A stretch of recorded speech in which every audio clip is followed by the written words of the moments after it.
सभी को मेरा नमस्कार। मैं हाजिर हूँ आपके सामने फिर से एक नया वीडियो लेके। इस वीडियो के अंदर हम एडिशन एंड सब्ट्रैक्शन सीखेंगे वेक्टर का, एंड वेक्टर एडिशन लॉ सीखेंगे। और आपको पता है कि ये जो सीरीज चल रही है वो नीट की रिवीजन के लिए चल रही है, तो अपना फोकस बनाए रखें, ठीक है, और साथ बनाए रखें रिवीजन करने के लिए। तो addition and subtraction of vector में इससे पहले मैंने आपको एक वीडियो बनाया है, उसमें आपको ये बताया है कि वेक्टर कितने टाइप्स का होता है, वेक्टर को किस किस तरीके से रिप्रेजेंट कर सकते हैं, ये सारी चीजें मैंने बताई थी।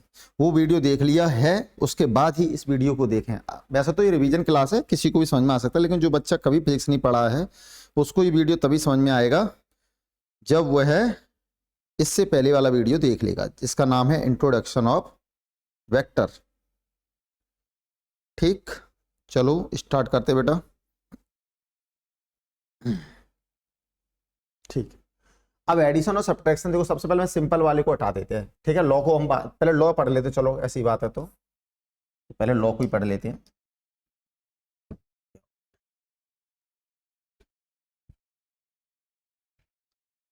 क्योंकि वो तो बहुत सिंपल है, वो आराम से हो जाएगा आगे, चल, है ना। लॉ ऑफ वेक्टर एडिशन, तो आपको ये पता है सबको। मैं थोड़ा फास्ट रिवीजन कर देता हूं। आपको पता है कि इसके टू लॉ हैं। पहला है ट्राइंगल, है ना, ट्राइंगल लॉ। और दूसरा है, सेकंड क्या है बेटा, पैरेललोग्राम लॉ। पैरेललोग्राम लॉ, ठीक है। और एक्चुअली में इसे मैं क्या कहता हूं, मैं कहता हूं इसे head to tail connection, head to tail connection. और यहां क्या होता है, यहां टेल टू टेल या फिर हेड टू हेड। अभी दिख जाएगा क्यों ऐसा बोल रहा हूं, हेड टू हेड, अभी पता लग जाएगा ऐसा क्यों बोल रहे हैं, है ना। तो ट्राइंगल एडिशन, अब इसके लिए हमें पता है कि मिनिमम हमें किसी भी मतलब एडिशन या सब्ट्रैक्शन कुछ भी करें तो मिनिमम हमें कितनी क्वांटिटी चाहिए, टू क्वांटिटी चाहिए। तो मैंने टू क्वांटिटी यहां पर ले ली। एक क्वांटिटी ले ली मैंने ए वेक्टर ऐसे, और दूसरा मैंने ले लिया वी वेक्टर ऐसे, ठीक है। और मैंने मान लिया कि ये वी वेक्टर यहां से इस लाइन से एक्स एक्सिस से थीटा एंगल बना रहा है। ऐसे मैंने टू वेक्टर्स ले लिए, लेट टू वेक्टर। अब आप मुझसे कहना चाह रहे हो कि इन टू वेक्टर्स को आप सर ऐड कीजिए, तो ट्राइंगल लॉ क्या कहता है, head to tail connection. Head to tail connection का क्या मतलब है कि अगर आपको ए में बी को ऐड करना है तो ए वेक्टर वहां से आपने उठा लिया, ए वेक्टर अगर वहां से उठा लिया, अब बी उठा लो, ये हमने बी ले लिया। एक्चुअली मैंने मैग्नीट्यूड बदल दिया है, लेकिन आप उसकी टेंशन मान लो कि अपन मतलब सिलेक्ट करके लेके आते हो सेम आता है, लेकिन आपको ये ध्यान रखना है कि सेम है वो, ये एंगल कितना है यहाँ से थीटा, ये सेम रहना चाहिए सब कुछ। मैं पहले ही बोल चुका हूं कि हम फ्री वेक्टर पढ़ रहे होते हैं, फ्री वेक्टर को हम पूरी प्लेन पर कहीं भी मूव कर सकते हैं, बट उसका डायरेक्शन और मैग्नीट्यूड चेंज नहीं होना चाहिए, ठीक है बेटा। तो ये देखो, ये अब आप इधर देखो, क्यों बोला मैंने हेड टू टेल कनेक्शन, इसका हेड है, फर्स्ट का हेड और सेकंड का टेल, तो इसलिए मैंने हेड टू टेल कनेक्शन बोला, ठीक है, हेड टू टेल कनेक्शन। अब जरा ध्यान से देखना, अब अकॉर्डिंग दिस लॉ इसका जो रिजल्टेंट होगा वो क्या क्या बचा हुआ है, देखो एक टेल बचा हुआ है, एक हेड बचा हुआ है, तो टेल से हेड कनेक्ट कर दो, एरो ऐसे तो जाएगा, ये रहा टेल और ये रहा हेड इसका, दिस इज रिजल्टेंट, इसी को रिजल्टेंट कहते हैं। और वो यही कहना चाह रहा है कि जो रिजल्टेंट है वही हमारा क्या है, ए प्लस बी है। आ रहा है समझ या नहीं आ रहा है। अब जरा ध्यान से देखना, अगर मैं इसको रिवर्स कर दूं, ध्यान से देखना, इसी को मैं रिवर्स कर दूं इस तरीके से,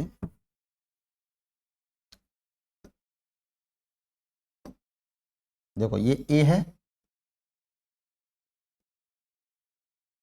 ये बी है, और ये तीसरा वेक्टर जो है थर्ड, उसे मैं रिवर्स कर रहा हूं। तो बताओ, रिवर्स में भी सिखाया था, पिछली वीडियो में माइनस आर हो जाएगा, मैंने क्या बोला था, नेगेटिव वेक्टर हो जाएगा।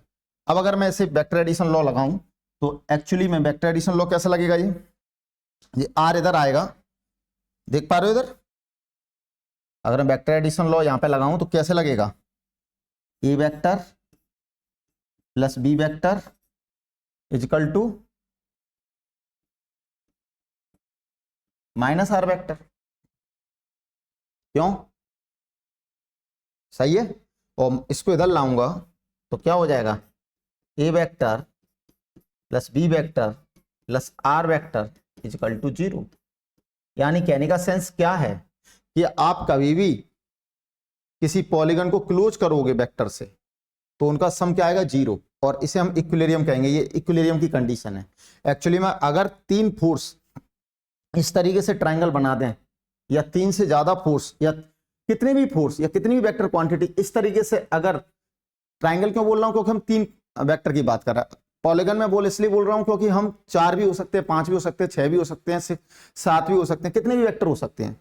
तो कितने भी वेक्टर अगर क्लोज पॉलीगन बना देते हैं मिलके तो उनका सम क्या होगा, 0, और उसे हम क्या बोलेंगे, स्टैटिक इक्विलिब्रियम, है ना। यानी वो किस में आ जाएगा, इक्विलिब्रियम में आ जाएगा ये, ठीक है। ये इससे एक रिजल्ट निकलता है, इस बात का ध्यान रखना है आपको, है ना। ये बहुत पूछा जाता है आपसे, एनी डाउट। अब किसी किसी को ये लगता है कि इंपोर्टेंट कैसे है, इंपोर्टेंट कुछ नहीं है, हम एक स्केल लेके वही रिजल्ट ला सकते हैं जो आप फॉर्मूले से लाते हो। जैसे मैं एग्जांपल के लिए इसका एक एग्जांपल लेके बताऊं आपको। जैसे आपने मान लो ले लिया F1 2 न्यूटन, ठीक है, theta equal to 0 degree from X axis, ध्यान से देखना।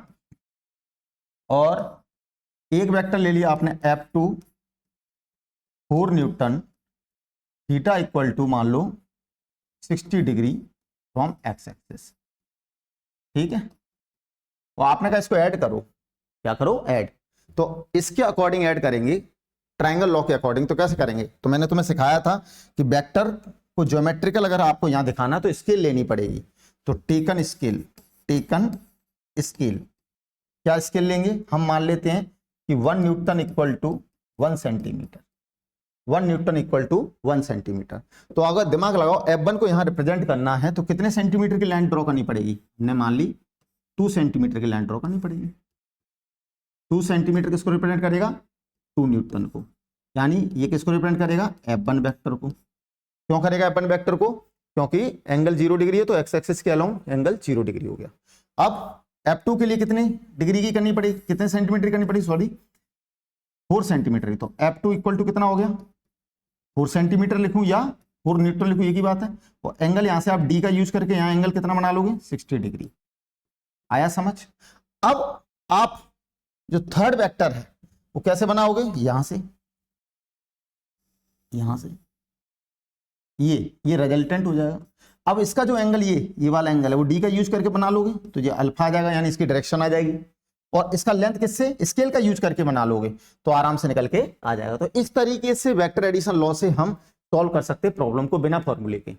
बट ये थोड़ा सा टफ है क्योंकि अभी तो हमने 2 न्यूटन 2.5 होता तो हमारी स्केल थोड़ी सी अलग काम कर रही होती, पॉइंट में काम कर रही होती, तो गलती होने की संभावना क्या हो जाती है, ज्यादा। इसलिए हमने इसका क्या किया, फॉर्मूला ड्राइव किया। क्या ड्राइव किया, फॉर्मूला। इसलिए आपने देखा होगा, इसलिए आपने क्या देखा होगा कि पैरेललोग्राम लॉ से आपको फॉर्मूला ड्राइव करवाया होगा।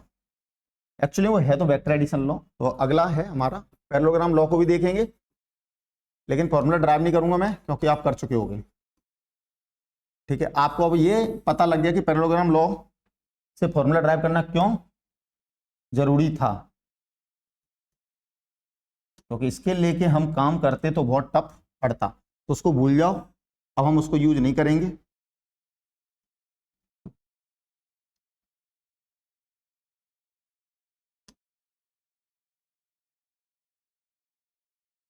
ये मान लो ए है, ये मान लो बी है, और आपको पता है इन दोनों के बीच का एंगल थीटा था, ठीक है। ये वाला ए ले लिया मैंने, ये वाला ए उठाया और ये बी उठाया, और उनका कैसा कनेक्शन कर दिया बेटा, देखो head to tail to tail connection. तो टेल टू टेल कनेक्शन को क्या कहते हैं, पैरेललोग्राम लॉ में टेल टू टेल कनेक्शन होता है। याद करने के लिए मैंने वो लिखा था, ठीक है। आप जरा देखो पैरेललोग्राम बनाया क्या, अभी नहीं बना, बनाना पड़ेगा। तो आपको पता है कि मैं एक इमेजिन कर लूँ, ये वेक्टर यहाँ है, इसके पैरेलल एक और वेक्टर शिफ्ट कर दिया इस तरीके से। थोड़ा कलर चेंज कर लेते हैं बेटा, ग्रीन से ग्रीन को ही मैच करते हैं, ठीक है, इस तरीके से, ठीक है। और इसको यहाँ शिफ्ट कर देते हैं इस तरीके से, ठीक है। तो ये वेक्टर किसकी तरह काम करेगा, ए वेक्टर की तरह, और ये वेक्टर किसकी तरह काम करेगा, ये वाला बी वेक्टर की तरह। आप देख रहे हो इस पॉइंट पर क्या हो रहा है, हेड टू हेड कनेक्शन। तो इस टाइप के कनेक्शन को हम पैरेललोग्राम लॉ से, मतलब पैरेललोग्राम लॉ में इस टाइप से कनेक्शन करते हैं, बस इतना ध्यान रखना है और कुछ नहीं है, ठीक है ना। अब रिजल्टेंट कहाँ जाएगा, रिजल्टेंट इन दोनों के बीच में। और वैसे भी देखो वेक्टर एडिशन लॉ देखो, ए वेक्टर से कौन कनेक्ट हो रहा है, बी वेक्टर, देखो head to tail connection, head to tail connection. तो इसका रिजल्टेंट इन तीनों दोनों को जोड़ने के बाद बनेगा, तो ये क्या बन जाएगा, बिगर डायगोनल। क्या बन जाएगा dear, bigger diagonal. This is a resultant, this is a resultant, ये आ गया इसका रिजल्टेंट आर वेक्टर। उसकी वैल्यू क्या होगी, ए प्लस, इस तरीके से, ठीक है। ये इसका डायरेक्शन। अब चूंकि हम क्या कर रहे हैं, हमें ये हमारा टारगेट है, तो हम इसका मैग्नीट्यूड भी है इसके अंदर और डायरेक्शन भी है। तो मैग्नीट्यूड अलग निकाल लेते हैं, डायरेक्शन अलग निकाल लेते हैं, तो हमारा काम बन जाएगा कि नहीं बन जाएगा, बताइए बेटा। तो मैग्नीट्यूड आपको कैसे सिखाया है सर, इसका मैग्नीट्यूड होता है under root A square plus B square plus 2ab cos theta, 2ab cos theta. बिल्कुल सर सही बात है। और आपको हो सकता है कि आपके टीचर ने फोर्स लेके बताया हो कि F1 F2 दो फोर्स ले लिए, मैं वेक्टर क्वांटिटी लेके बता रहा हूँ, कोई वेक्टर क्वांटिटी हो सकती है, फोर्स हो सकता है, इलेक्ट्रिक फील्ड इंटेंसिटी हो सकती है, टॉर्क हो सकता है, कुछ भी हो सकता है। तो उन दोनों का जो नेट है, तो 2 के लिए अप्लाई हो रहा है ना, तो इन दोनों का जो नेट है वो इस तरीके से निकलेगा, इसे आर नेट, आर कहेंगे या नेट कहेंगे। अब इसका डायरेक्शन जो है उसके लिए फॉर्मूला क्या बताया होगा बेटा आपको, tan अल्फा, है ना। तो जहां से अल्फा बना रहा है उस वाले को छोड़ दो, बी से स्टार्ट करो, तो बी साइन थीटा अपॉन ए प्लस बी कॉस थीटा, मतलब साइन और कॉस किस में लगेंगे, बी में लगेंगे, बस इतना ध्यान रखना। अब हमको ये नहीं देखना है कि कैसे आया, ठीक है ना, ये लगाना सीखना है ना, यूज करना सीखना है, क्योंकि कैसे आया तो अपन कोई सब्जेक्टिव एग्जाम तो दे नहीं रहे हैं ना, आपको ये हमें कहीं दिखाना है कि कैसे आया। अब इसके इस फॉर्मूले से ज्यादा इंपॉर्टेंट क्या है, इसके स्पेशल केस। तो स्पेशल केस को जरा देखने की कोशिश हम लोग करते हैं। तो स्पेशल केस को अच्छे से याद रखना, वही सबसे ज्यादा लगेंगे। ये फॉर्मूला तो बहुत कम लगेगा फिजिक्स में, कभी कभार लगेगा, है ना, क्योंकि हम क्या करेंगे, कंपोनेंट लेके उन्हें कहाँ ले आएंगे, 0 डिग्री पर या 180 डिग्री पर या 90 डिग्री पर। 3 स्पेशल केस जनरली लगते हैं, ठीक है ना। तो उसी को 3 स्पेशल केस को हम यहाँ पे देखने की कोशिश कर रहे हैं। तो case one theta equal to 0 degree, theta equal to 0 degree का क्या सेंस है बेटा, थीटा इक्वल टू 0 डिग्री का सेंस है कि ए वेक्टर और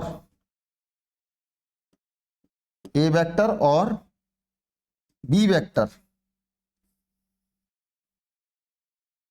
वेक्टर दोनों एक ही लाइन के लोग, यानी कोलिनियर हो गए एक तरह से, या पैरेलल हो गए, ऐसे बोल सकते हैं, ठीक है ना।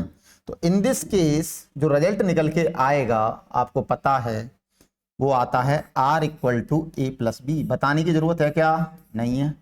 आप आराम से क्या रखना है, यहाँ पर थीटा 0 रखेंगे तो a प्लस बी का होल स्क्वायर बन जाएगा, 12 आएगा तो a प्लस बी हो जाएगा, ठीक है ना, a प्लस बी हो जाएगा। और डायरेक्शन क्या आएगी, डायरेक्शन क्या आएगी, अल्फा इक्वल टू 0 डिग्री, जो कि थीटा के इक्वल होगी, यानी इसी के अलोंग आएगा। तो रिजल्टेंट क्या दिखेगा, रिजल्टेंट इधर ही दिखेगा, और कितना दिखेगा, a प्लस बी दिखेगा, ठीक है ना। तो ये आंसर हो गया इसका। केस फर्स्ट के बाद आता है केस सेकंड, ठीक है, केस सेकंड, यानी अगर 2 वेक्टर क्वांटिटी एक ही डायरेक्शन में एक्ट हो रही है तो उनके मैग्नीट्यूड को सिंपली ऐड कर देंगे और उसका डायरेक्शन उन्हीं के अलोंग हो जाएगा। इतना से याद रखना है डियर, है ना, अच्छे से। केस सेकंड, ये सब एफबीडी बनाने में काम आएगा, ये सब सॉल्व करने में काम आएगा। अच्छे से पढ़ना बेटा, इस वाले चैप्टर को अच्छे से कमांड कर लोगे तो आगे की फिजिक्स बहुत ईजी लगेगी आपको, ये गारंटी है मेरी। Theta equal to 180 degree, theta equal to 180 degree को मैं अलग तरीके से याद कराऊंगा तुम्हें, ठीक है। थीटा इक्वल टू 180 डिग्री को अलग तरीके से याद करेंगे। जैसे मान लो ये है बिगर ठीक है, ये क्या है, बिगर, और बिगर किसको मान लिया मैंने, ए को, ठीक है, और बी को क्या मान लिया, स्मॉलर, मतलब बी छोटा है ए की कंपेयर में, ठीक है, तो ये स्मॉलर, स्मॉलर। अब देखो एंगल कितना है बेटा, एंगल कितना है, एंगल 180 डिग्री, तो एंगल 180 डिग्री है, तो रिजल्टेंट क्या जाएगा, resultant bigger minus smaller, bigger minus smaller, इस तरीके से याद रखना, बिगर माइनस स्मॉलर, यानी ए माइनस बी, ए माइनस बी तो करेंगे बट किसमें से, bigger minus smaller, bigger minus smaller, और डायरेक्शन, डायरेक्शन कहां जाएगी, अलोंग बिगर, अलोंग बिगर, बिगर की तरफ जाएगी, बस ऐसे याद रख के खत्म करो, अलोंग बिगर, फटाफट, ये वाला काम खत्म हो गया है ना, ये वाला काम खत्म। इसके बाद आता है केस थर्ड, जगह यहाँ पर है लेकिन वो वहां हो नहीं पाएगा, तो केस थर्ड मैं अलग पेज पे ले रहा हूँ, है ना, केस थर्ड, केस थर्ड। अच्छा, इसमें एक स्पेशल केस और रह गया है, वो बता देता हूँ थोड़ा बेटा, है ना, इसी का स्पेशल, तो ये तो केस फर्स्ट है, केस फर्स्ट में कोई स्पेशल नहीं है ना, इसी का, है ना, केस सेकंड का स्पेशल, स्पेशल, स्पेशल केस क्या है, ए इक्वल टू बी हो जाता, यानी बिगर माइनस स्मॉलर, यानी बिगर और स्मॉलर नहीं होते, दोनों इक्वल होते, तो रिजल्टेंट क्या हो जाता, जीरो, रिजल्टेंट क्या हो जाता, जीरो, और डायरेक्शन क्या हो जाती, नॉट डिफाइंड, डायरेक्शन क्या हो जाती, नॉट डिफाइंड, क्योंकि आपको पढ़ाया गया कि जीरो वेक्टर की डायरेक्शन डिफाइन नहीं होती है, नॉट डिफाइंड, पहले ही पढ़ा चुका हूं, है ना, तो ये भी बहुत ज्यादा लगेगा, और ये तुम जानते हो जीरो वेक्टर है, और जीरो वेक्टर किसको बताता है, इक्विलिब्रियम कंडीशन पे आता है, ठीक है, तो 180 का स्पेशल, जीरो, अब आते हैं 90, है ना, सब आपने पढ़ा है, मैं तो बस ओनली आपको शॉर्ट फास्ट रिवीजन करा रहा हूँ, एक फोर्स मिल जाता है रिवीजन करने का, theta equal to 90 degree, theta equal to 90 degree में क्या होगा,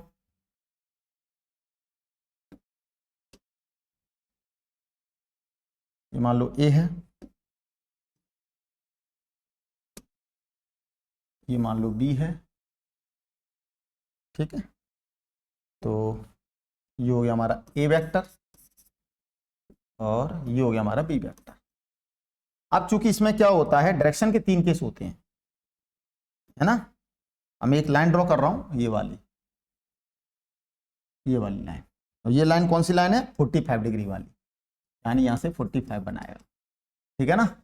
अब इसका जो रिजल्टेंट है, जो इसका रिजल्टेंट है, उसका फॉर्मूला क्या होता है, रिजल्टेंट का फॉर्मूला क्या निकल के आता है, under root A square plus B square, और डायरेक्शन का फॉर्मूला क्या आता है, tan alpha equal to B by A, B by A, ये निकल के आता है। तो इसमें आपको पता है तीन केस पॉसिबल है, बी ए से बड़ा हो सकता है, बी ए के इक्वल हो सकता है, और बी ए से छोटा हो सकता है, तीनों केस में से कुछ भी हो सकता है। और अगर बी ए के ए से बड़ा है, बी ए से बड़ा है, तो दिमाग लगाओ, tan अल्फा 1 से बड़ा आएगा, क्योंकि आप जानते हो कि न्यूमरेटर जितना बड़ा होगा, है ना, वैल्यू 1 से उतनी बड़ी होती जाएगी, न्यूमरेटर डिनोमिनेटर से बड़ा है तो 1 से बड़ी वैल्यू आनी है, और अगर tan अल्फा 1 से बड़ा है तो अल्फा 100% 45 डिग्री से बड़ा होगा, क्योंकि आप जानते हो कि tan की वैल्यू 45 डिग्री पे 1 होती है, और tan 60 पर √3 होती है 1 से बड़ी, इसका मतलब क्या हो गया, अल्फा की वैल्यू 45 से बढ़ी जाएगी, तो अल्फा की वैल्यू 45 से बढ़ी आएगी, तो आप जरा सोच के बताओ इसका जो रिजल्टेंट है, इन दिस केस रिजल्टेंट जो है, तो उसका वो कहां जाएगा, इधर है ना, ऊपर, तो इन दिस केस रिजल्टेंट ऐसे जाएगा, है ना, और ये कौन सा केस है, जहां बी ए से बड़ा है, ठीक है ना, और इस केस में बात करें तो tan अल्फा क्या होगा, 1 के इक्वल होगा, और अल्फा किसके इक्वल होगा, 45 डिग्री की, यानी इस केस में क्या होने वाला है, इस केस में क्या होने वाला है, जो रिजल्टेंट है वो इसके अलोंग जाएगा, बी इक्वल टू ए के, और in this case tan alpha less than 1 होगा, और अल्फा लेस देन 45 डिग्री, यानी कि इस केस में कहा जाएगा, इसके अंदर, बी लेस देन के। तो यहाँ पर डायरेक्शन के तीन केस हैं, है ना, तो ये देखना पड़ेगा कि बी ए से बड़ा है या बी ए से छोटा है, तो फास्ट करने के लिए इस चीज को ध्यान रखना, अगर ऊपर वाला बड़ा है यानी बी बड़ा है ए से, तो ऊपर की साइड शिफ्ट हो जाएगा, यानी ऊपर की तरफ ज़्यादा टिल्ट होगा, और अगर नीचे वाला बड़ा तो नीचे की तरफ टिल्ट होगा, और अदरवाइज वो बीच में जाएगा। ठीक है ना। एक केस और है, बस वो स्पेशल याद रखना, वो भी लग जाता है कभी कभी, केस 4। केस 4 कैसे? दोनों इक्वल हों, ए बी और बी बी, यानी ए इक्वल टू बी हो, ये ध्यान रखना है ना, लेट। और तो इनका जो रिजल्टेंट है वो ए ही होगा अगर इनके बीच का एंगल 120 है। ठीक है ना। थीटा 120 है, थोड़ा सा सही नहीं लिख पाए, हाँ, थीटा कितना है 120, इफ थीटा 120 है ना, इफ नहीं सॉरी इसको ऐसे लिख देते हैं, if theta 120 degree and A equal to B, then resultant जो आएगा वो वही निकल के आ जाएगा। और तो पता है कि जब सिमेट्री होती है, सिमेट्री है ना, दोनों इक्वल हैं, तो ये एंगल 100% 60 डिग्री होगा, ये एंगल भी 100% कितना होगा 60 डिग्री। तो बस ये 4 केस अच्छे से याद रख लेना। अब बात आती है इस क्वेश्चन की जो यहां से करना था, जो मैंने क्वेश्चन लिया था, कहां गया ये वाला। अब ये ऐड करके यहां से अपने स्केल लेके ऐड किया था, तो आप इसको घर पे बैठ के करोगे ना तो सेम आंसर आएगा जो अभी फॉर्मूले से आएगा। देखना F1 कितना दे रखा है, F1 कितना दे रखा है 2 न्यूटन, और F2 कितना दे रखा था 4 न्यूटन, और एंगल कितना दे रखा था 60 डिग्री। तो देखो इसका एफ नेट कैसे निकल के आएगा, फॉर्मूला क्या बनेगा, under root F1 square plus F2 square plus 2F1 F2 cos theta बना। अब वैल्यू रखनी है बस, एफ नेट 2 का स्क्वायर 4, 4 का स्क्वायर 16, तो 2 इंटू 2 इंटू 4 और कॉस 60। ठीक है, एफ नेट कॉस 60 कितना होता है 1/2, तो 16 और 4 20, और 1/2 यहाँ रखो, 2 से 2 कट गया, 2 4 जा 8, यानी कितना आया √28। और √28 लगभग लगभग कितना होगा, कैलकुलेटर से लिख देता हूँ जिससे आप उससे मैच कर लेना, क्योंकि √28 मुझे तो याद है नहीं है, अप्रोक्स कितना आएगा वो देख लेते हैं, है ना। कहाँ गया √28, 5.29 करीबन आएगा, अप्रोक्सीमेटली 5.29 है ना न्यूटन। तो यहां भी इसकी जो लेंथ आएगी ना, ये लेंथ ये 5.29 ही आनी चाहिए भाई साहब, 5.29 न्यूटन ये लेंथ। और ये एंगल कैसे निकालोगे, एंगल tan अल्फा है ना, F2 sin theta 4 sin 60 upon F1 2 और 4 cos 60, इस तरीके से। तो sin 60 कितना होता है √3/2, √3/2, 2 प्लस 4 cos 60 कितना होता है 1/2, 2 2 जा 4, 2 2 जा 4, तो tan अल्फा कितना हो गया 2√3 और 2 और 2 4, 2 2 जा 4, और tan अल्फा √3/2, √3/2। और तुम जानते हो 1.732, यानी इसकी वैल्यू जो होगी 1 से कम होगी, लेस देन 1, यानी एंगल 100% 45 डिग्री से कम होगा। अब कितना होगा वो अपने आप वहां से मेजर करके निकाल लेना डी से, तो वही आंसर आएगा जो सेम यहां आ रहा है, 45 से कम ही आएगा, देख लेना आप करके। तो ऐसा नहीं है कि वो आप जो समझ रहे हो कि ये हवा में पढ़ते हैं हम लोग, ये हवा में नहीं पढ़ते, इससे हमने एडिशन किए हैं, इसके ऊपर क्वेश्चन भी आते हैं अच्छे अच्छे, मैं कराऊंगा आगे जाके क्वेश्चन, ठीक है ना। इसके ऊपर किस तरीके से क्वेश्चन पूछा जाता है ये भी मैं बताऊंगा आपको, ठीक है ना। और इस वाली कंडीशन को अच्छे से याद रखना, कोई भी पॉलीगन अगर क्लोज हो रहा है, अगर आपको बहुत सारी वेक्टर क्वांटिटी दी है, उनको लगा रहे हो आप, फ्री वेक्टर है वो तो सारे, उनको लगा रहे हो तो आप क्लोज पॉलीगन बना रहे हो, तो समझ जाना वो सब मिलके किसी भी जगह एक्ट होंगे, उस बॉडी उस सिस्टम को इक्विलिब्रियम में ले आएंगे, ठीक है ना। तो इक्विलिब्रियम की कंडीशन है ये, इसकी कंडीशन है इक्विलिब्रियम की, ठीक है। तो इस बात का ध्यान रखना है। चलो अच्छा, यहां थोड़ी सी मुझसे एक गलती हो रही है, शायद मुझे ऐसा लग रहा है अपने अंदर से कि अगर मैंने इसको उल्टा किया है रिजल्टेंट को, हाँ, तो यहाँ माइनस नहीं लगाना है ना, यहाँ मैंने नहीं लगा, मैंने रिजल्टेंट ऐसे लिया एक्चुअली में, मतलब मैं रिजल्टेंट नहीं लेना चाह रहा मैं, 3 वेक्टर लेना चाह रहा था एक्चुअली में, है ना। तो रिजल्टेंट मत मानना इसको, सी मान लेते हैं इसको, सी। तो आप देखो ना, सी मान लेंगे तो आपको पता है कि वेक्टर एडिशन लॉ लगाएंगे तो माइनस सी हो जाएगा। इसको थोड़ा सुधार देता हूँ बेटा, है ना, वरना आप रिजल्टेंट से कंफ्यूज हो जाओगे। माइनस सी क्यों, इसको रिवर्स करना पड़ेगा आपको एक्चुअली में, है ना। ये थोड़ा सा मुझे लग रहा था इसलिए मैंने अभी बता दिया। इसको रिवर्स करोगे तभी तो वेक्टर एडिशन लॉ लग पाएगा ये वाला। तो इधर क्या आएगा बेटा, सी आ जाएगा। ये थोड़ा सा मैंने करेक्शन इसमें करने की कोशिश की बेटा, है ना। तो बात मैंने जो बताना चाह रहा हूं वही है, ठीक है ना। अगर अगर इनको कनेक्ट कर रहे हैं वेक्टर्स को और वो क्लोज क्या बना रहे हैं, शेप बना रहे हैं, कोई भी पॉलीगन बना रहे हैं, तो समझ जाना वो इसको रिप्रेजेंट कर रहा है इक्विलिब्रियम, इक्विलिब्रियम, है ना, स्टैटिक इक्विलिब्रियम, ठीक है। यानी वो सिस्टम इन वेक्टर क्वांटिटी के प्रभाव में क्या करेगा, मोशन नहीं करेगा, इक्विलिब्रियम में रहेगा। चलो, ये सब आपको मैंने तुरंत फास्ट रिवीजन करा दिया। अब आता है बात किस चीज का कि सर सब्ट्रैक्शन क्या है। तो सब्ट्रैक्शन को समझने की कोशिश करते, अगर मैं यही कोशिश करूंगा आपके लिए, यहां पर, अरे जगह नहीं बची यहां पर, चलो दोबारा बनाना पड़ेगा। अच्छा, एक चीज और समझना, ऐसे क्वेश्चन पूछ ले आते हैं कि आप देख रहे हो कि बिगर डायगोनल जो है, देखो अच्छा, 2 वेक्टर क्वांटिटी के बीच में से आता नेट, अगर वो हेड टू हेड कनेक्शन है तो, या टेल टू टेल कनेक्शन, देखो यहाँ कौन सा कनेक्शन है, हेड टू हेड, तो बीच में ही तो जा रहा है, तो वहीं हेड मिल रहा है, और जहाँ टेल है वहां से टेल जाना चाहिए। तो ये वाला डायग्राम ज्यादा यूज होगा, है ना, वेक्टर के लिए। जब हम वेक्टर क्वांटिटी सॉल्व करेंगे ये वाला डायग्राम ज्यादा यूज होगा। अब मैं क्या बताने वाला था, सब्ट्रैक्शन बताने वाला था, तो जरा दिमाग लगाओ। चलो मैं उधर ही दिमाग लगवाता हूँ आपका। अब गलती ये हो गई कि वहां पे जगह ही नहीं छोड़ी बिल्कुल। यहाँ देखते हैं, अब दोबारा से मेहनत करनी पड़ी थोड़ी सी, तो टाइम जाता है और कोई बात नहीं है। चलो यहाँ कर रहे हैं मेहनत दोबारा से, कोई बात नहीं, है ना।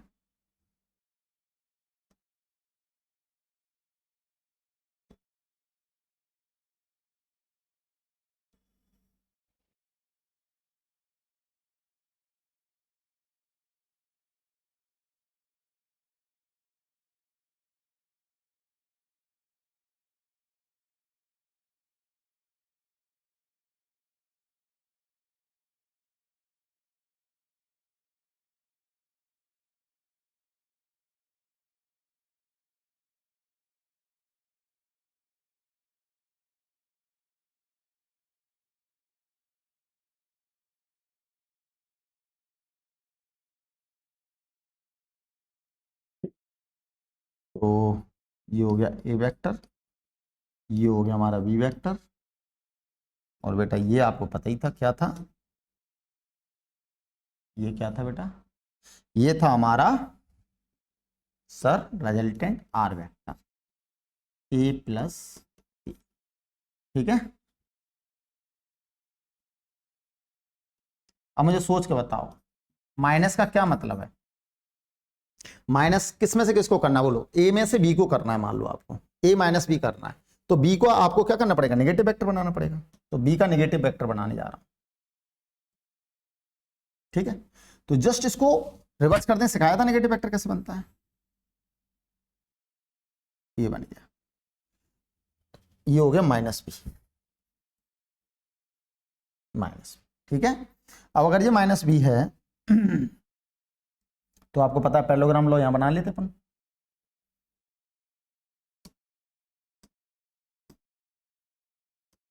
है ना। तो ये ऐसे ही तो बनेगा, ये भी माइनस बी होगा, ठीक। और ये क्या होगा, ये हमारा ये रहा,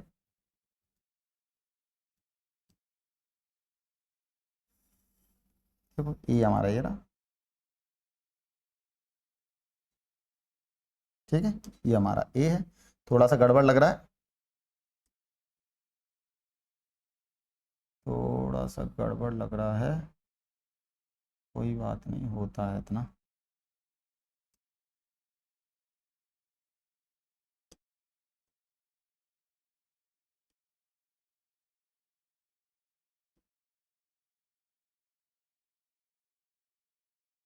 ठीक है, चलो इतने से काम बैलेंस हो जाए। तो ये हमारा ए है, तो देखो वेक्टर एडिशन लो ही तो लगाओगे आप, माइनस बी का हेड ए का टेल कनेक्ट हो जाएगा, कनेक्ट हो जाए तो उसका रिजल्टेंट कौन होगा, यही तो होगा रिजल्टेंट। तो ये जो रिजल्टेंट है ये वाला,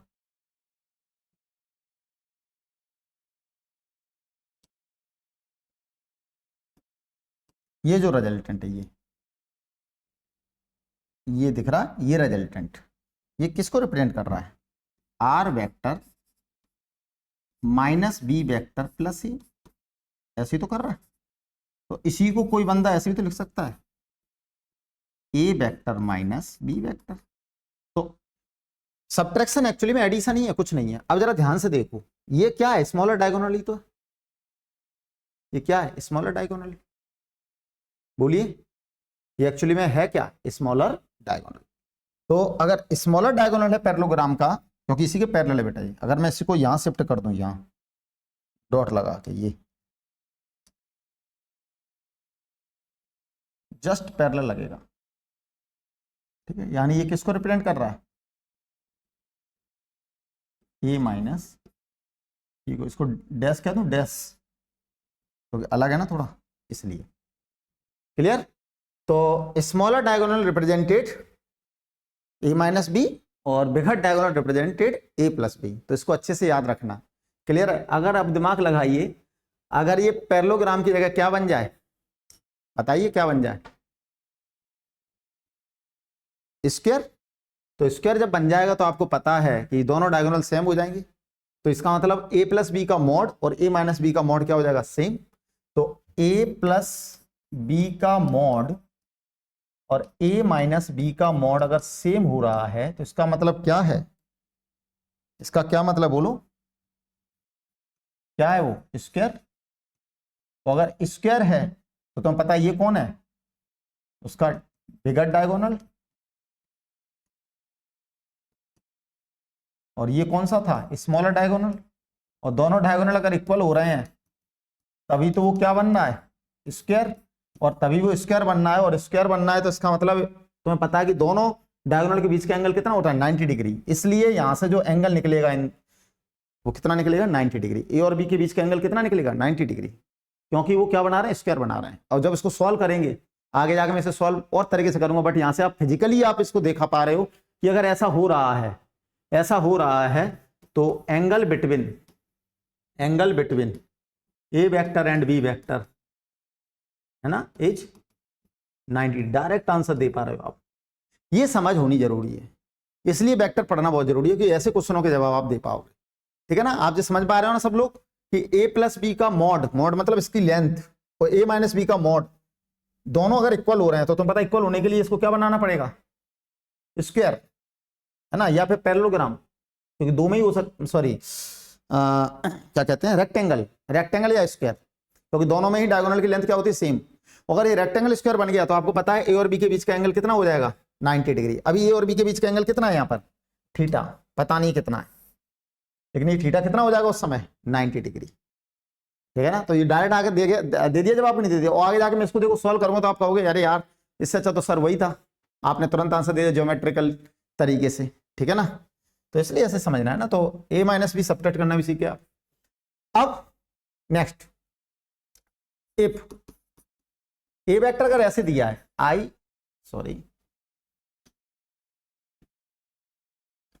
A1 i, A2j, A3k, and B vector क्या दिया है, B1i, B2j, B3k, देन अब आपसे कोई कहे A vector plus minus B vector करो, तो बहुत सिंपल है, कुछ भी नहीं है, आई वाले के साथ आई वाले को कर दो, जे वाले के साथ जे वाले को कर दो, के वाले के साथ के वाले को कर दो। आपने होमोजेनिटी प्रिंसिपल पढ़ा होगा कि सेम फिजिकल क्वांटिटी ही ऐड होती हैं और सब्ट्रैक्ट होती हैं।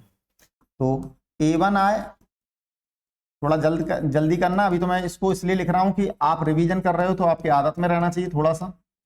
B1 आए, B2j ये लिखना नहीं है, डायरेक्ट करना है, अभी एग्जाम्पल करा रहा हूं, B3k। तो बोलो आंसर क्या हो जाएगा बेटा, A1 प्लस माइनस B1, आई के साथ आई वाला, जे के साथ जे वाला, और के साथ के वाला। के साथ के वाला। ओके, बिल्कुल सर। तो ये हो गया हमारा a प्लस माइनस बी निकालने का तरीका। अब जैसे इसके ऊपर ऐसे क्वेश्चन पूछ लिए जाते हैं, देखो क्वेश्चन देखो, क्वेश्चन में ये कह सकता है if f1 vector 2i minus 3j minus 5k newton and f2 vector minus i plus j newton, then find out, है ना। तो एक क्वेश्चन तो मैं सिंपल ले लेता हूं ऐसे, f1 प्लस f2, है ना, और दूसरा क्वेश्चन ले लेता हूं f1 प्लस 2f2। ठीक है, तो हम निकालते हैं जरा। f1 प्लस f2 जब करोगे तो f3 आएगा, मान लो ये मैंने मान लिया f3 आएगा। तो f1 प्लस f2, तो बोलो जल्दी जल्दी कैसे करेंगे, i का i से 2i में से i गया, है ना, 2i में से i गया तो कितना बचेगा i, j का जैसे माइनस 3j में से j गया तो माइनस 2j, इतना सबको आता होगा, माइनस 3 प्लस 1 माइनस 2 हो जाएगा, और माइनस 5 इधर है ही नहीं तो अच्छी बात है, ये तो 5k न्यूटन, ये आंसर आ गया। अब इसका कोई मॉड पूछ लेता, इसका कोई हमसे मैग्नीट्यूड पूछ लेता तो मॉड f3, और मैग्नीट्यूड आपको पता है कैसे निकालते हैं, i कैप का कोफिशिएंट का स्क्वायर 1, जे कैप के कोफिशिएंट का 2 का 4 और 5 का 25, तो कितना आ गया √30 न्यूटन। तो ये √30 न्यूटन का फोर्स लगेगा। अब इसमें कौन सा, मान लो ये क्या निकल के आ रहा है f4, इसको मैंने थोड़ी देर के लिए क्या मान लिया f4, यानी f1 प्लस 2f2 क्या मिलेगा f4। इसमें नई चीज क्या बढ़ी है जल्दी बताओ, इसे माइनस ले लेते हैं अब की बार,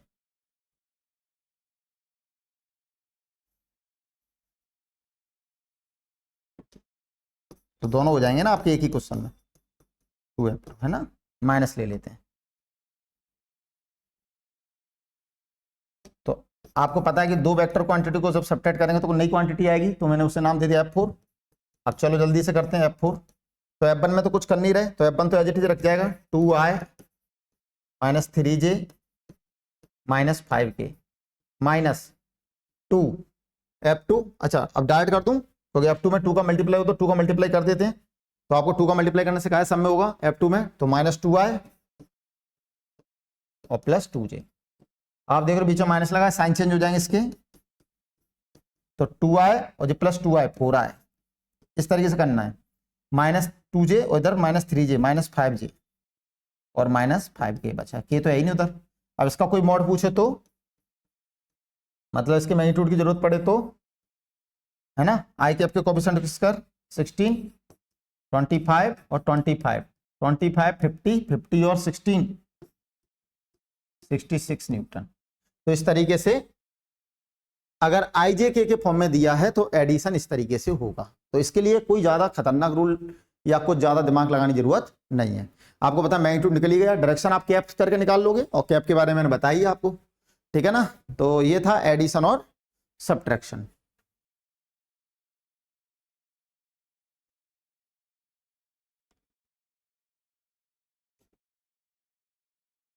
अब आता है रिजोल्यूशन और कंपोनेंट ऑफ वेक्टर्स। ये वेरी वेरी इंपॉर्टेंट है, रिजोल्यूशन और कंपोनेंट ऑफ वेक्टर। इसको जरा देखने की कोशिश करें।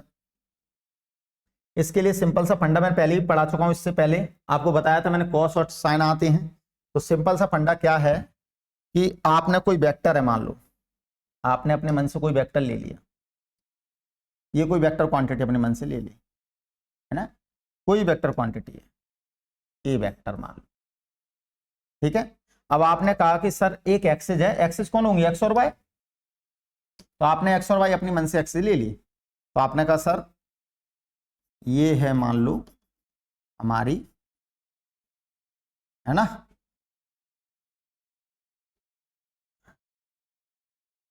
वाई एक्सिस, और सॉरी वाई एक्सिस तो ये नहीं हो पाएगी, हाँ थोड़ा गलत हो गया, इसको हटाओ, है ना। आपने अपने मन से मान ली कि ये है हमारी एक्स एक्सिस और ये है हमारी वाई एक्सिस, ये अपने मन से मान लिया आपने, ठीक है ना। अब आप एंगल अपने हिसाब से दे लेना इसका। जैसे आपको मान लो एंगल किससे पता है इसका, मान लो आपको एंगल बाई एक्सिस से पता है, ये पता है, ठीक है सर, थीटा ये पता है, गिवन है। तो ये दो चीज आपको पता होंगी, एक तो वो वेक्टर जिसका हमें क्या लेना है, कंपोनेंट मतलब फैक्टर, मतलब रिजोल्यूशन करना है, कंपोनेंट लेने हैं, है ना, या वो वेक्टर, थोड़ा दूर कर रहा हूं इसलिए।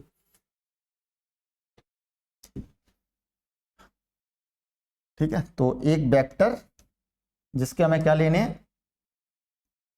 कंपोनेंट लेने हैं, और उसका एंगल किसी एक्सिस से जिससे आपको मिल जाए। तो कुछ नहीं करना, सिंपल है, जहां से एंगल बन रहा है वहां पर कॉस दे दो उसका, तो इस पे जाएगा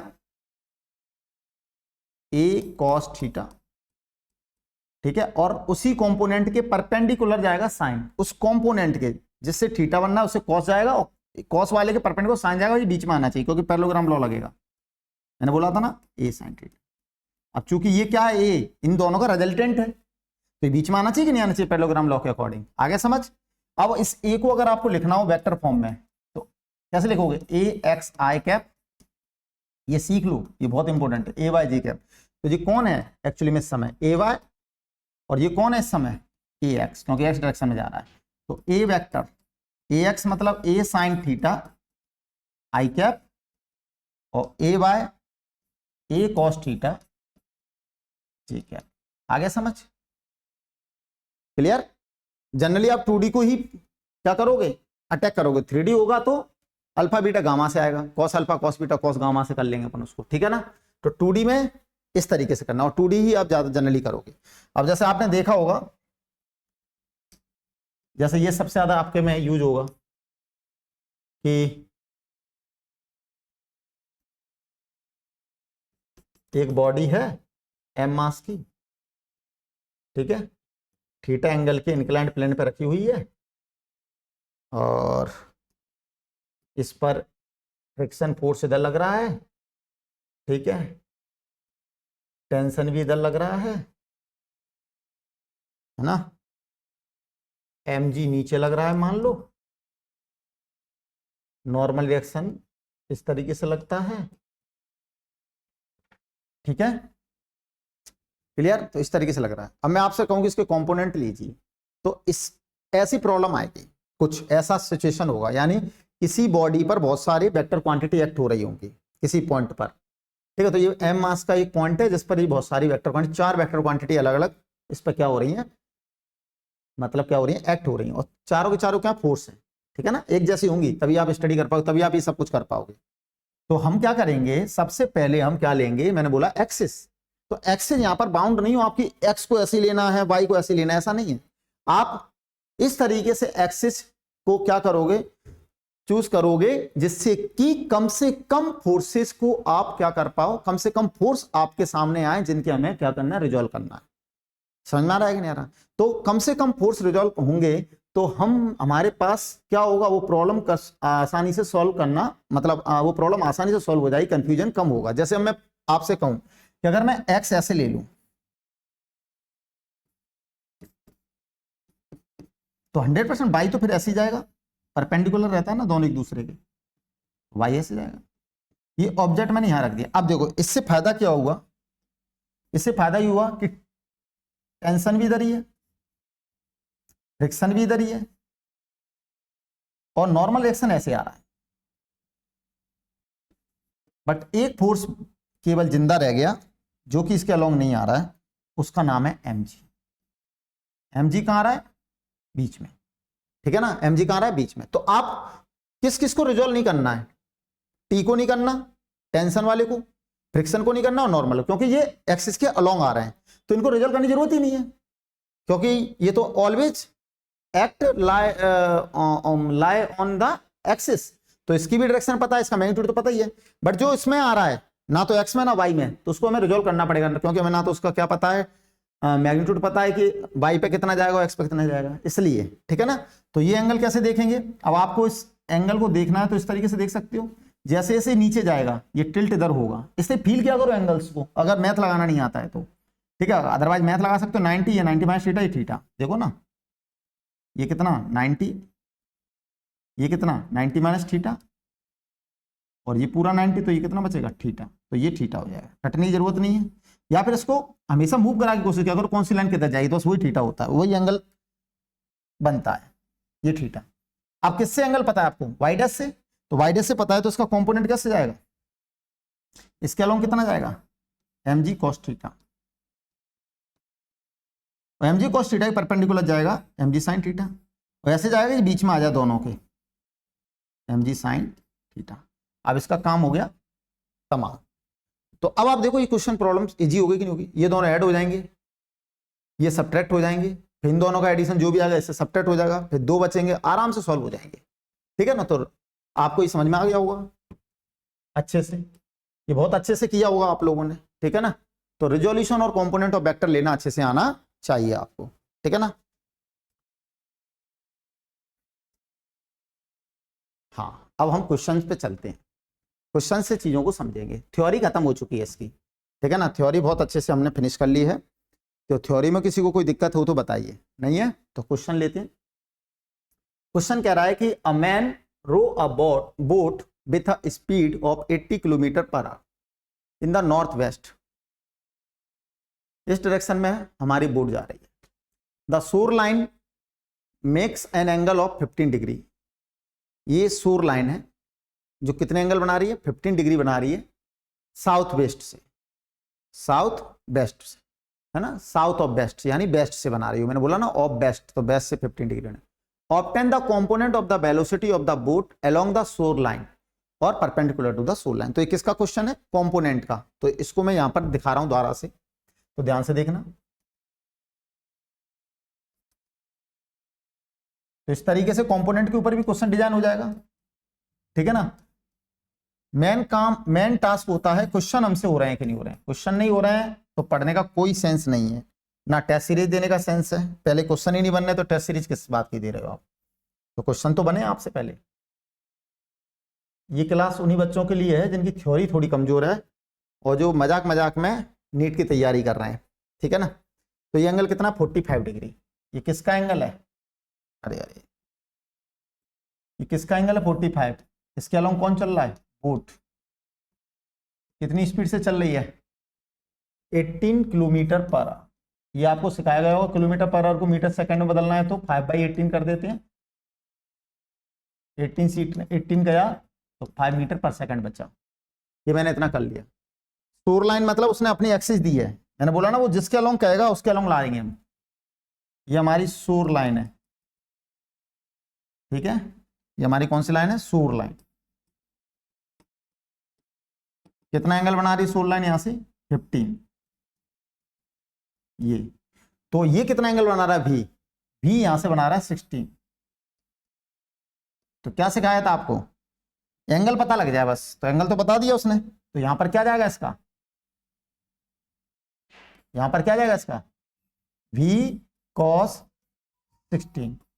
ठीक है ना, v cos 16। और इस लाइन के परपेंडिकुलर, इस लाइन के परपेंडिकुलर कितना जाएगा, v sin 16। तो यही तो पूछ रहा था आपसे, है ना, अलोंग और परपेंडिकुलर। तो इसे परपेंडिकुलर कह देते हैं, इसे भी परपेंडिकुलर, और इसे अलोंग मतलब भी पैरेलल, है ना, ऐसे अपन सिंबल बना देते हैं। यानी ये अलोंग है और ये वाला, तो आंसर आ गया। तो भी कितना है 5 और cos 60 कितना होता है 1/2, यानी ये आ गया 2.5 मीटर पर सेकंड। और ये कितना हो जाएगा, भी परपेंडिकुलर 5 और sin 60 कितना होता है √3/2। तो भी परपेंडिकुलर कितना हो गया 5√3/2 मीटर।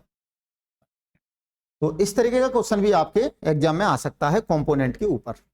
ठीक है ना, तो अगर कंपोनेंट की नॉलेज थी तो इजीली हो पाया कि नहीं हो जाए, ना हमें एक्स देखना ना वाई देखना। एक्चुअली में उसने यही हमारे लिए लाइन दी है, सपोर्ट लाइन, इसी के अलोंग हमें करना था जो कुछ करना था। तो हो गया आराम से कि नहीं हो गया। अगर वो हमें अच्छे से आ रहा है तो ये क्वेश्चन भी आराम से इजीली हम कर पा रहे हैं। उम्मीद करता हूँ ये समझ में आया होगा। अब आपको सब कुछ समझ में आ रहा हो, सर ने वो पहले नॉर्थ वेस्ट सब कुछ क्यों सिखाया, और वो दो एंगल देखना क्यों सिखाया, कंपोनेंट इस तरीके से लेना क्यों सिखाया, सब क्लियर हो जाएगा आपको, है ना। थोड़ा पेशेंस बना के रखना होगा। अगला क्वेश्चन देखो क्या कह रहा है, a bird fly due east through a distance of 100 metre. एक बर्ड है, तो कभी भी आप स्टार्ट करोगे इसमें कोऑर्डिनेट सिस्टम में चलना तो कहां से करोगे, ऑरिजिन से। ठीक है ना, तो ऑरिजिन ये रहा मेरा ऑरिजिन। ठीक है, तो बना देता हूं थोड़ा सा।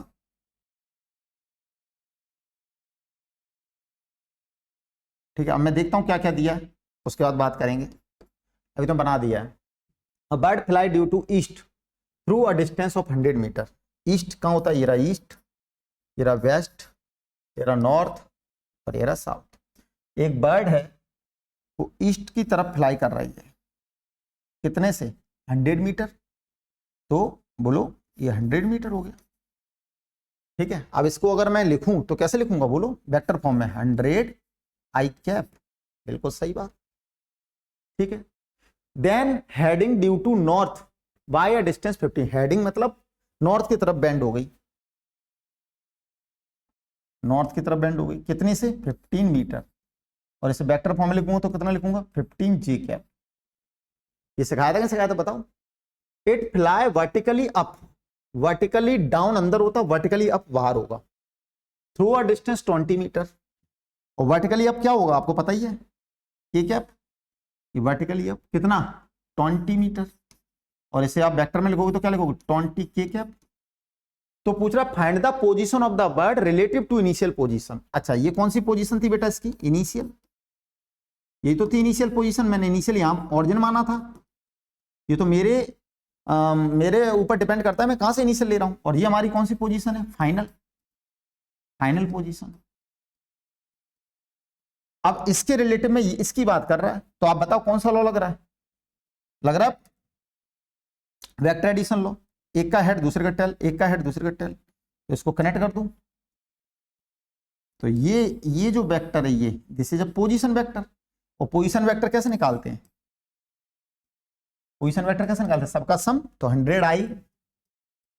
बोलो अब आ रहा है फील्ड, वो जो मैंने बोला था एक्स आई प्लस वाई जे प्लस जेड के, वाई जे 50 जे प्लस 20 के। तो अगर आपसे पोजीशन वेक्टर पूछता तो आंसर हो चुका है, ठीक है ना। और अगर पोजीशन अकेला पूछे, इसका कोऑर्डिनेट पूछे, कोऑर्डिनेट्स पूछे, कोऑर्डिनेट्स, तो कोऑर्डिनेट्स क्या हो जाएंगे बोलो? 100, 50, 20, ठीक है, ये कोऑर्डिनेट्स हो गए।